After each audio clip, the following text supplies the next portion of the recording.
Welcome to the Head Shepherd podcast. I'm your host, Mark Ferguson, CEO here at NextGen Agri International, where we help livestock managers get the best out of their stock. Before we get started, thank you to our two fantastic sponsors for continuing to sponsor this podcast. MSD Animal Health is perhaps better known as Cooper's Animal Health in Australia and for their Allflex range across the world, with a comprehensive suite of animal health and management products. Honega is a one-stop shop for wool harvesting and animal fibre removal. The Honega team have a deep understanding of livestock agriculture, backed by Swiss engineering and a family business dedicated to manufacturing the best. We are grateful to our sponsors for their support, helping us bring Head Shepherd to you each week. And now it's time to get on with this week's episode. Welcome back to Head Shepherd. You're with Ferg. Great to have you listening along.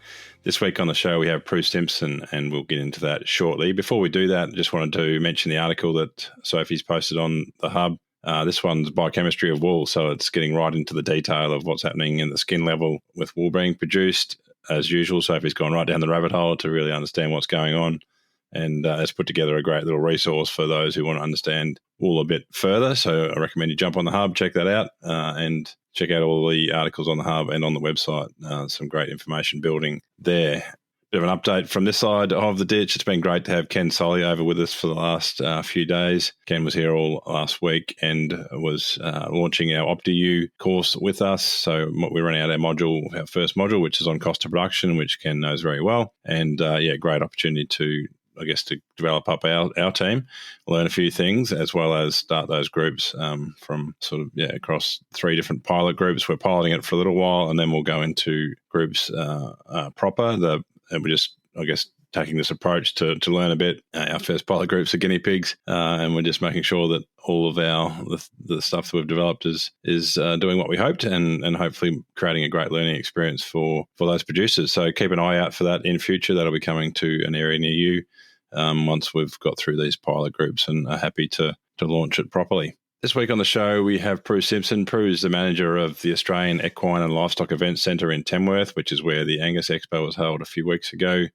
We took the opportunity to catch up with Prue afterwards to just talk through, things about managing people in high-stress situations, which is sometimes on farms we are doing just that.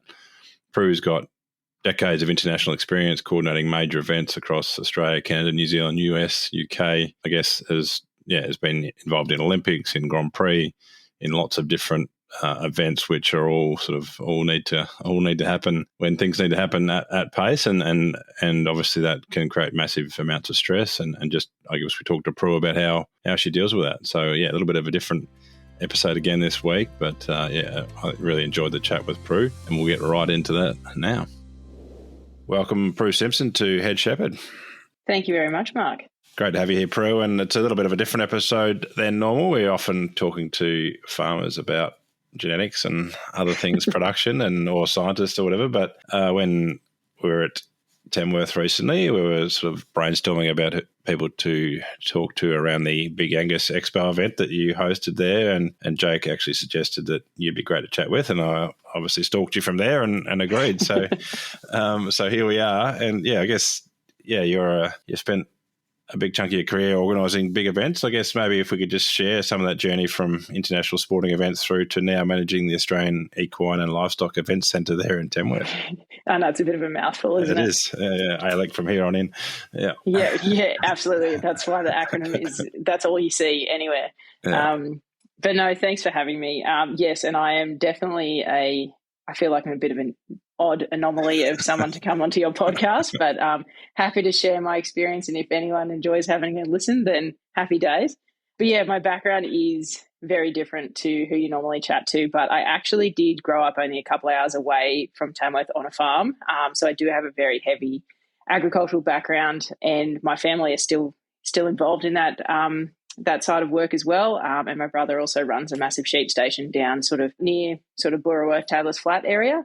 So I've always had that little element of joy in terms of doing, and whenever I wasn't doing an event overseas, I was coming home and helping out on the farm and, and doing those sort of things. And I think there were moments throughout my career that I've gone, have I made the right decision, and should I just be a sheep farmer, or should I keep traveling around and doing this with the certain uncertainties? But Yeah, in terms of what I've done, I know you said you did a little bit of a stalk, but I've always been sort of the sporting event industry. So to give you some insight, sort of like my first big major event was the London 2012 Olympics. I did other events prior to that with cycling and triathlons in Brisbane. And then from there, I met an amazing network of people. And then you just sort of get this, you kind of become like this games gypsy is what they call us, that we just sort of travel around from an event to event. So from there, I then ended up doing a few odd ones around the place, but then I lived in Canada for the Pan American Games. I was in New Zealand for the World Masters Games. I've done the Commonwealth Games, the Invictus Games. In between those, I've done Formula One with sort of some of the track stuff. And also from a site perspective, dabbled in a bit of drone racing in America, and also that was in a bit of China and Singapore as well, and then music festivals and that sort of thing. But in amongst that, always sort of had, like I said, always came home, got regrounded, and then sort of went back out there and smashed out something else. And then obviously Jake Phillips came on board with Angus Australia and was like, oh, I've got to execute this thing. I think I need you on board to help me do this. And I think it was just fortunate enough that obviously I was here at ALEC, and with my background, worked really well with himself and his wife, Emma, just to sort of pull off something that we didn't really know that we could do. But I think, from all reports and what happened, it obviously went exceedingly well. Yeah, it did. And that's quite the CV, and awesome. Yeah, very, very random snapshot, but yes. Yeah. And so obviously coming home or close to home for Tamworth, that was part of moving away from gypsy life, or sort of? Yeah, it was. Like, there was an element of it that, we had something that happened around the world that sort of halted the event industry. And at that time I was living in New York, and there was quite a lot of things happening. At the time, my husband was flying to and from, like he was in Australia for work, but coming to New York, transferring across there. And then obviously the delightful pandemic happened, and we sort of were trying to work out what the next steps were. And sort of came back to Australia, and we were sort of sitting there thinking, like, we were based in Sydney for a bit. And I was like, I don't like, which is funny because I've lived in, New York, London, like big other cities. And then I was like, I don't really like Sydney. And it's like too big of a city for me. And then I always had that passion for agriculture, and obviously the family being from around this area, we just thought, what can we do, and how can I use my experience? And this event, this role came up to manage ALEC. And I was like, maybe I could actually contribute to supporting regional economy, regional Australia. How can I, help with the event organisers that are here and they want to grow their events? Like, I could then actually input all my experience into that. And then not only does it benefit the venue, but it benefits the economy, and also just sheds an extra light on things. And I can utilise some of my contacts to help things grow. Because you know what it's like. Some people forget about, they don't think big events could happen in regional towns. And I'd like to say that, that we can change that, completely left field. Like, we booked, we got the Wiggles here in January. Like, the Wiggles have never been to Tamworth. But, that was just, fun little projects. And then even to, secure the expo and stuff like that. And, we have massive horse sales here every year. And we've got, most of the horse bodies, all their national events here. So it's just nice to use my experience to try and uplift such a regional hub as such. Yeah, awesome. Yeah, fantastic. And I guess what we want to sort of, focus on today is, that experience in terms of, I'm thinking it's relatively high pressure environments most of the time. Sporting events aren't known for, obviously things have to happen when they need to happen, and definitely. All hell breaks loose otherwise. I guess maybe just walk us through how you, like when you're leading into something big, how do you sort of get yourself set up for dealing with those big chaotic moments? I think, like, it's a number of things. It's obviously gotten a lot easier as the more experience I have, and the sort of support network that you build over time. But for me personally, and I think this can come across a lot of different jobs, is like I run through every possible scenario that I feel that could occur or take place. Be it good, be it bad. It sometimes annoys my team because they're like, oh, that'll never happen. And then, 2 days before Expo, we had a massive fire alarm, and everyone's like, oh, look, I'm glad we planned for that. And just sort of those things, and just making sure that, you've got a support crew, have all my ducks in a row. Like logistics is a really strong point of mine in terms of, and that's also like logistics of people, not necessarily just the commodities, and always keeping sort of that level head. Because I feel like in the pre-planning process, I've been able to sort of execute everything that I think that might happen, and also put in pre-planned contingency plans so that when something does go wrong, we're not just, ducks with legs underwater going, holy crap, what are we going to do here? It's then going, okay, let's look at option A, B, C here that we've already discussed, and then having those people there to help you. Like none of these things can happen just on one person.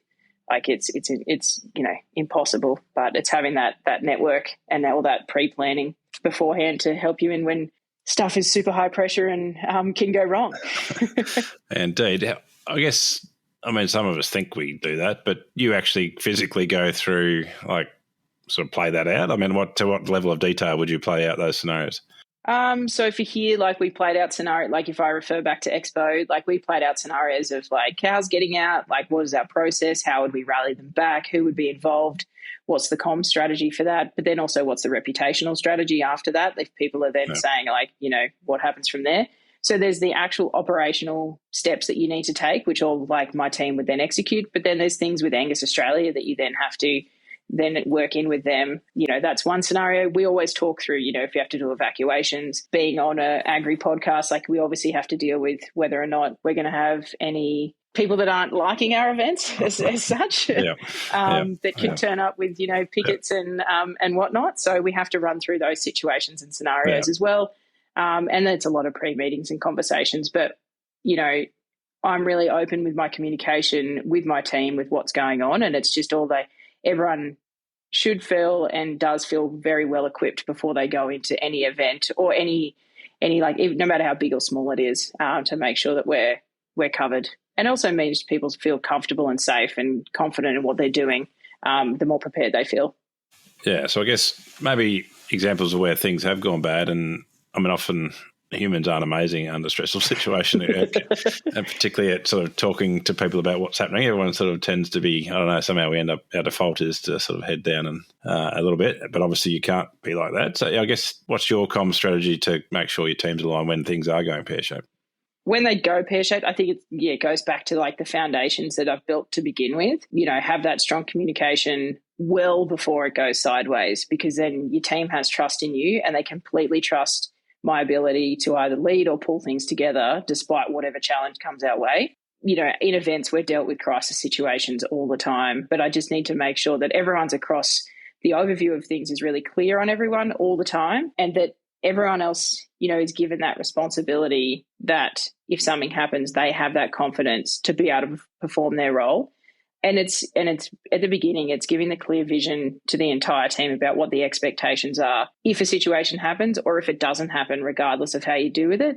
So no one's left wondering. When the chaos happens and everyone starts stressing is when everyone's wondering, like, what if, what about this, or have no direction on where they need to go. So if I build that trust and empower the team to make the calls, and trust that I have already done the planning, then even if something goes wrong or if they do the wrong thing, regardless of that, we've done the pre-planning and they know I'll have their back, whatever decision they made, because they made that decision based on the information they had or the situation that occurred. Because you can never plan for the exact situation. Like you can plan for, 70% of the elements. And like you said, humans are strange and weird, and there's always some crazed person that puts an anomaly in there or whatnot. But I think it's well before the crisis happens that puts you in those situations that keeps yourself, but also the team as a level head. Like it doesn't tell you that inside my heart's not racing at a million miles an hour, and I'm like, what's going to happen here? Oh my God! But I don't show that to my team or to the media or anything like that, depending on what's actually going on. Yeah, cool. You've worked across lots of different countries and therefore lots of different cultures, and is there something sort of universal leading across, I guess, humans of all sorts of shapes and all different backgrounds? Is there something universal across that management? There is a bit, like I'd have to say early days it was difficult even just to deal with, like even cultures from different English-speaking countries, like there's differences there, let alone cultures when you go to countries where like English isn't their first language. Like that's a whole different beast in itself when you're obviously trying to manage a large-scale event. But what I've worked out over the times of going to different areas is just to value each of the individuals as their own person, and then hold a space for those people no matter who they are. And then obviously it's respect of their culture and what they do. But then I found that no matter where I went, that everyone, like obviously certain different cultures are like work is wholeheartedly the only thing they want to do. And then there's some cultures they only want to work 10% and they want to party 90%. So then you've got to work out those expectations and, you know, but then it's also just learning what that is and then respecting that they have life outside work. And despite how incredibly busy we are or whatever we do, their outside, whatever happens outside can impact what their ability is to function and work and, you know, be efficient. So it's kind of one, when you're going to those locations, learning about each of the individual people, but how their cultures are, and then blending into it. Like when I was in New York, perfect example is like here we get up early, you know, we get up, we function, we might start work at, you know, 6 or 7 a.m. Then we want to finish at a reasonable time, probably when the sun goes down, so then we can go and do our own thing. Whereas their lifestyle over there is, you know, get up late, go to work at 10, and then they want to finish work and set meetings with me at like 8 or 9 o'clock at night. And I'm like, no, guys, this is not how like it works. But I had to adjust and sort of we found a happy medium. But it's just you've got to kind of, you can't be a stickler for what your rules are, like especially if you're in their home. But yeah, always like no matter who you're dealing with, it's like when you're leading a team of different cultures, it's always being approachable and never being too busy to check in and always respecting their personal life as well as what they deliver for you at work, which I found, you know, is different with the different types of leaders. And some, you know, some do that and some don't. But I feel like that's the best way I've got the best out of my team. Because if you give them that little bit of personal respect for their personal life, they're going to give you 110% more in the workplace. Yeah, no, for sure. And just reflecting on, hopefully my team aren't listening too much, but anyway. Yeah. I guess as you go into different roles and then in the current one, you're not the first person to do it, and you know you're coming into a role that has existed before quite often. How do you want to sort of what a traditional approach has been, and lots of people on farms would understand this. They're coming in as a manager or something, and there's someone there that's been there 30 years and knows where all the water is and everything is, and they've got ideas. How do you sort of balance that sort of, I guess, what has been and what should be? Yeah, definitely. And I've actually had this conversation with my brother a couple of times because he's manages a couple of different farms, and the one he's gone across to has had a manager exactly for 30 years, and it's how that transition happens. I guess with my previous experience, a lot of the events we do, we get handed it over with somewhat of an idea of what they want to do, and then we can mold it to whatever we want to make it and add our little quirks to it. Completely different situation coming into ALEC, like established venue. Mike Rowland had been working here from inception. You know, one of my staff members has been here also from inception. So it's, you know, and a lot of the event organisers. So to them, like I was this stranger and anomaly. They're like, you know, what are you going to do? Like, you know, young female, hasn't lived in Tamworth. And they're like, who is this person? So I kind of approached it with, I guess, a lot of respect and curiosity about the legacy and the impact ALEC has already had on the region. So, you know, I went out and I met with the people that were a part of the designing of ALEC, the people that were a part of the workshop committee that, you know, did the original designs and original, like, convincing the federal and state governments that this is a good idea, to understand, like, why did they want this facility to be built? So I could kind of get an understanding, and then I knew what the direction was. Because right at the beginning, ALEC didn't actually have a lot of community support initially, because obviously back then, you know, it was a significant amount of money to be spent on something they weren't really sure was going to be utilised. Whereas now, obviously, like 16 years later, huge facility, we've grown astronomically. Like we do sort of $43 million local economy annually. We operate like 48 weeks out of the year and like huge range of events. Like, you know, and even since I've been here, it's just, and I think, you know, there's the element of my experience and different things. We like double up events now and utilize the venue so much more that it only continues to give back to the community. And I think part of that legacy is, you know, I could look at it and go, why don't we just only have the events that make us a heap of money or make the town a heap of money? Because but the model I've kept is like, ALEC doesn't want to we don't want to make a heap of money. We just need to cover our costs, because original concept of this facility was for the community and for the industry, and to support, grassroots all the way through to elite. So it's respecting that, and then learning, leading into that. And then that's why we still run a heap of clinics. Like we have, little 5-year-olds jumping over show jumping jumps that are aspiring to be an Olympian one day. Like that stuff is what I want to be a part of and to help. Yeah. But then also we have actual Olympians here competing at, World Cup show jumping and things like that. So yes, that respect, not saying it wasn't easy. And, you have that fine line, which I know would be the same with farmers. How long can I keep contacting the old manager? And then when's the respectful time to now just say, you know what, I think I've got this, and, and how to do that. But, I think it was, especially with how it runs here, it was a good sort of 7 to 8 months that I called the existing manager, just like, what did you do here? What was your stakeholder thing here? And it's a relationship thing too. And it's building those relationships, those new relationships with all those people now I just pick up the phone and talk to them as if they're a mate, because you talk to them so often, kind of thing. But yeah, it is definitely it's a funny situation that I think some people, obviously I could have dealt with it very poorly, and we wouldn't have had the outcome that we do right now. Yeah, 100%. And there's plenty of examples of that. It might be fun just to get one example of where things went really horrible for you, and just I guess how you got around that, how you brought the best out in your people. I'm sure you've had a couple of disasters. Yes, I always say I never say they're mistakes or disasters to people, only because I like to, if I'm negative, everyone else is negative around me. But yes, like the one that probably surprised us the most, I'm not saying that like there have been a lot, but when I was working on the Commonwealth Games, one of the venues I had was up in Townsville with the basketball, and Townsville's obviously very known for cyclones. And just before the event was starting, like cyclone warning coming through. So basically everything we had set up, we then, tents, fencing, broadcast things, all that, we had to basically go around, flatten everything on the ground so it didn't blow away and get absolutely smashed. And then within, sort of 24 hours had to re-erect it up to get the event to go ahead and obviously be broadcasted to all the Commonwealth countries. But I mean, in those situations, you look at it and going, it's really serious, but it's such an anomaly that you just go, guys, this is so rare. Let's just work out how to make it happen.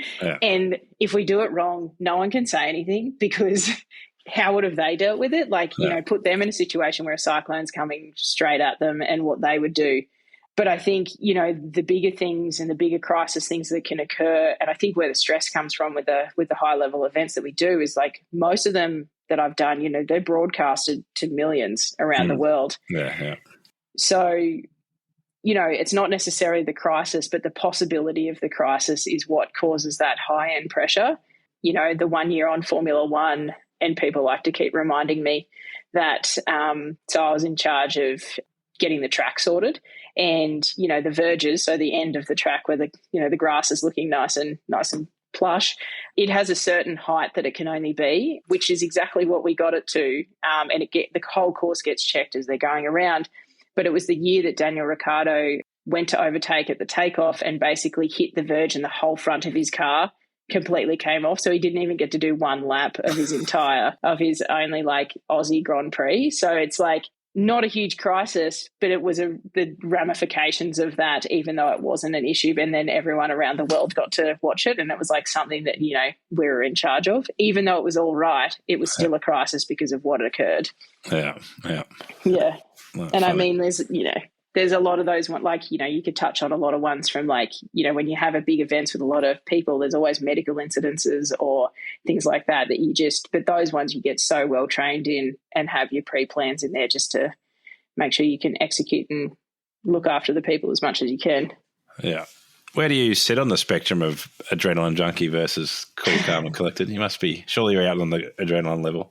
I like the adrenaline side of it, but I mean, I keep pretty cool, calm, collected in those situations. Like, I'm not going, hey, Mark, just after this, I'm going to go jump out of a plane because I love skydiving. But, I like high pressure stakes, because I feel like early days I wasn't that great at admitting it. But as it's got, like, I go really well under pressure. I feel like I lead the team really well under pressure, and that's only because I've got runs on the board with what we've delivered and what I've been able to execute to confidently say that to you. And also, like, when there's pressure, there's challenges. And when there's challenges, you then have to find solutions. You have to think on your feet. And, I think, from that, it's just being able to think on my feet really quickly has been hugely beneficial in this industry. You can't and ah and ponder when you've got things of high stakes and have to make a decision. And then you just got to be confident and run with it.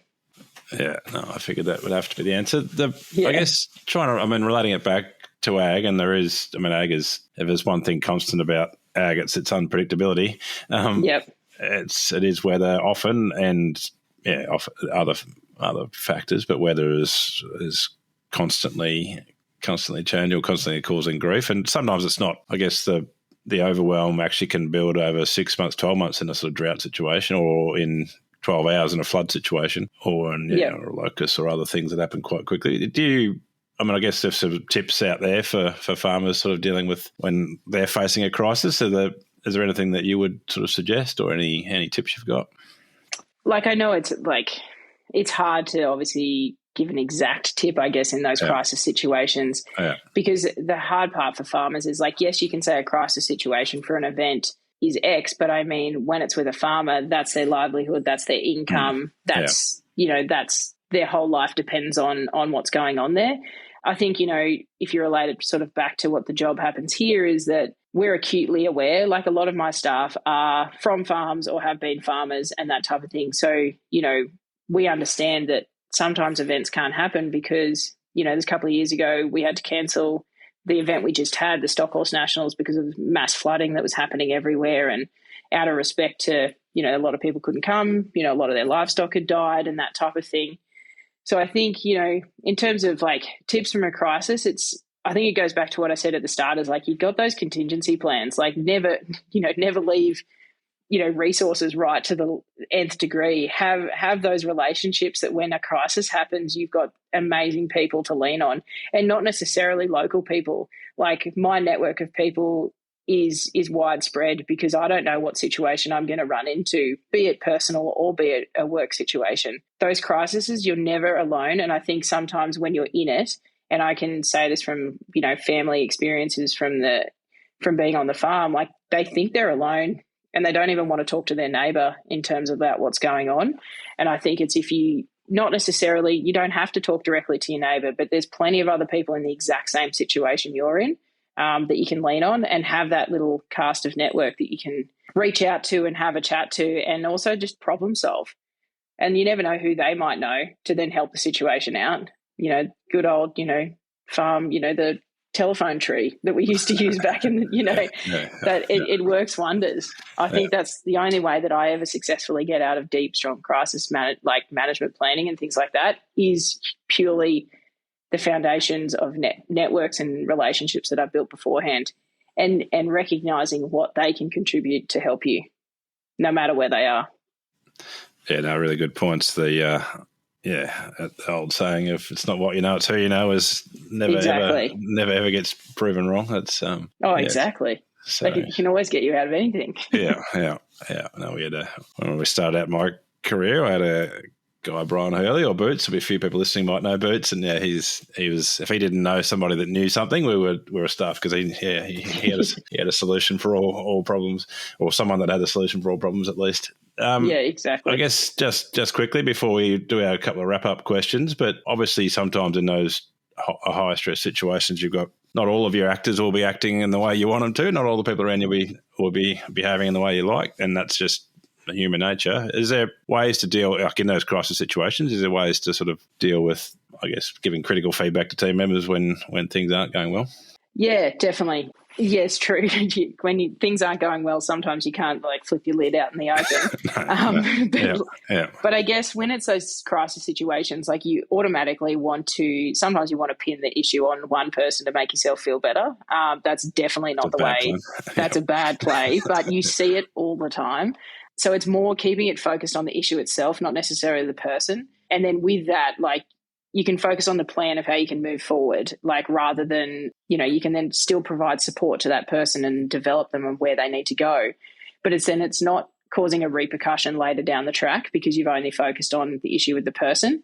But I mean, sometimes, the person could have done something wrong. And when you have to do that tough conversation, you then have that as ongoing investment with that person rather than just a one-off blowout, which then builds that trust in you and then builds that relationship.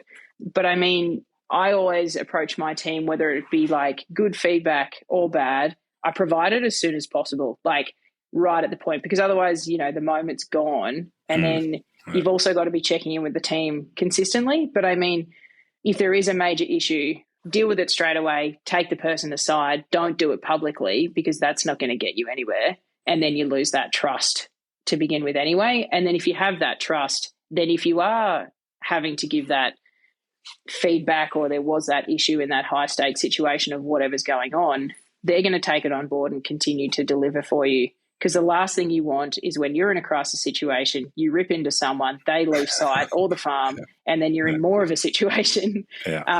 So it's sort of massaging that situation and those people and how you manage that right from the get-go. And that's also like, it's really important to continue to give good feedback, even when things are going bad or even when things, even more importantly, when things are going good. So then people can go back and reflect on that. Because I'm not, you know, everyone always focuses on the bad stuff a lot of the time. Like it's really easy to finish an event or a season or something like that and go, oh yeah, it was pretty good, but this is what was wrong. And you go bang, bang, bang, like you harp on that because it's changing that mentality to say, okay, well, what can we actually grow on from there? And then you using your team and focusing on the issues rather than the individual, which is something I've really learnt and seen a lot of across my career. Yeah, that desperation to apportion blame never goes well. Yeah. No, it doesn't. And it's so easy to say, and it's so easy that people flick back into that, you know, non-ownership and pass the blame. Yeah. Yeah.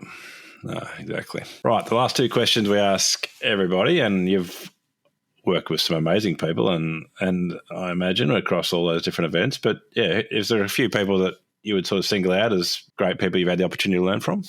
Definitely a difficult question because if I had the same career going forward, I'd be like, oh yeah, just this. But I mean, I can't ignore the person that got me started in sort of the games major event world. His name's Damien Bush. He is a Pommy, but I think he's, God knows where he lives. I think he's living in Bahrain at the moment, but he moves around a lot. But yeah, he saw something in me when I was only 19 years old, when I wanted to give something a go that I obviously didn't see in myself. And then from that, you know, he's supported me over the years. And he was my sort of venue general manager during the London Olympics. And then how he led the team and respected, you know, the work, but also the, I just want to say party element, like the fun element. You know, that to find that nice balance, you know, so a lot of his leadership factors I've kind of copied essentially or learned from. But then, you know, there's a couple of other women that's come across my path also during the event, sort of, you know, Steph Jones and whatnot. But it's hard because every country I've gone to and every event I've done, you've already, you know, you found this sort of mentor. You know, someone that she's actually a Kiwi. She was the CEO of World Masters Games, Jenna Wooten. You know, to see someone, you know, for me, that's just gone, you know what, I'm just going to dominate this industry. I'm going to be, you know, someone that knows what I'm doing and confident. And even if I don't know, I'll admit it, essentially, because no one really does that these days. But yeah, so those sort of three key pillars. And they've kind of come at different times in my life. So, you know, they've done their certain thing at each point of my career to help me keep sort of moving forward. And you got to have that mentor and support network. And you know, I still talk to all three of them very regularly. You know, whenever I'm in New Zealand, my husband's a Kiwi, so we're back there a little bit, you know, catch up with them, see what they're doing, you know, and bounce business ideas off each other and that sort of thing. Yeah, awesome. Thank you. The final question is, what is the last thing you changed your mind about? That's not a very easy question. No, I know. That's why we ask it. Yeah, I mean, I like to say that I don't change my mind often. Like when I make up my mind about something, I'm pretty set on it. And you know, I'll plug Jake Phillips again. He will 100% agree to that because he just thinks, you know, that's the stubbornness. But I mean, I guess the last thing, it wouldn't necessarily be changing my mind, but probably my mindset about a couple of things. Like, you know, I've lived a very, you know, busy, hectic career.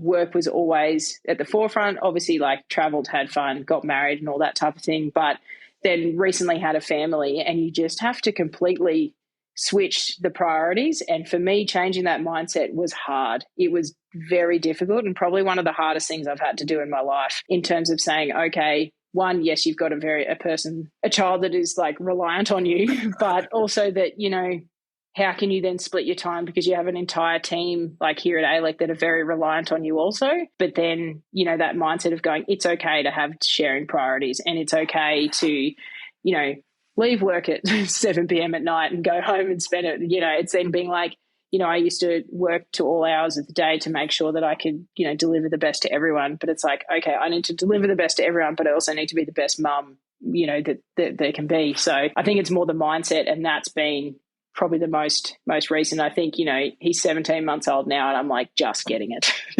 just working it out.